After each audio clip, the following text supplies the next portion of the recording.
Hi students அனைவருக்கும் வணக்கம். Paramedical courses அதாவது nursing, diploma nursing, BSc nursing இந்த மாதிரியான கோர்சஸ்க்கெலாம் பார்த்தீங்கன்னா எப்போ வந்து கவுன்சிலிங் அப்படின்னு சொல்லி கொடுத்துருக்காங்க.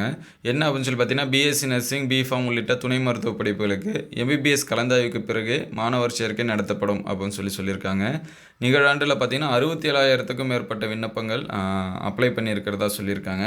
தமிழகத்தில் அரசு மற்றும் தனியார் மருத்துவக் கல்லூரிகளில் BSc nursing, B Pharm, PPT, PALP இது எல்லாமே இப்போ மொத்தமாக பார்த்திங்கன்னா 19 வகையான துணை மருத்துவ படிப்புகள் இருக்குது. அரசு மருத்துவக் கல்லூரிகளில் 2,200க்கும் மேற்பட்ட இடங்களும், அரசு ஒதுக்கீட்டின் கீழே தனியார் கல்லூரியில் பார்த்திங்கன்னா 15,000 இடங்களும் இந்த படிப்புகளுக்கு +2 மதிப்பெண் அடியில் நமக்கு வந்து சீட் இது எல்லாமே கொடுக்குறாங்க. அது வந்து www.tnhealth.gov.in அப்படிங்கிற வெப்சைட்டு ப்ளஸ் வந்து www.tnmedicalselection.in அப்படிங்கிற வெப்சைட் வரைக்கும் பார்த்திங்கன்னா மே 23ஆந்தேதியிலேருந்து ஜூன் 26ஆந்தேதி வரைக்கும் நடத்துனாங்க. அதாவது அப்ளை பண்ணாங்க. சரிங்களா? இப்போ பார்த்திங்க அப்படின்னா விண்ணப்பங்களை பரிசீலனை செய்யும் பணிகள் நடைபெற்று வருகின்றன. விரைவில் தரவரிசை பட்டியல் இதெல்லாமே வெளியிடுவோம் அப்படின்னு சொல்லியிருக்காங்க.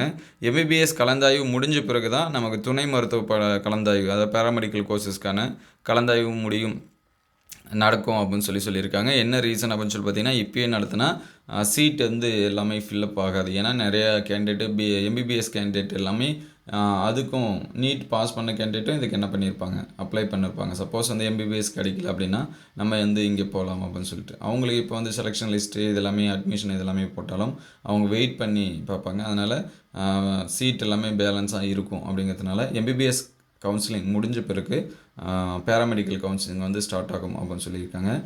நீங்கள் அல்லது உங்கள் ஃப்ரெண்ட்ஸ் யாராவது அப்ளை பண்ணியிருந்தாங்கன்னா உங்களுக்கு இந்த மெசேஜை வந்து ஷேர் பண்ணுங்கள். தேங்க்யூ ஃபார் வாட்சிங்.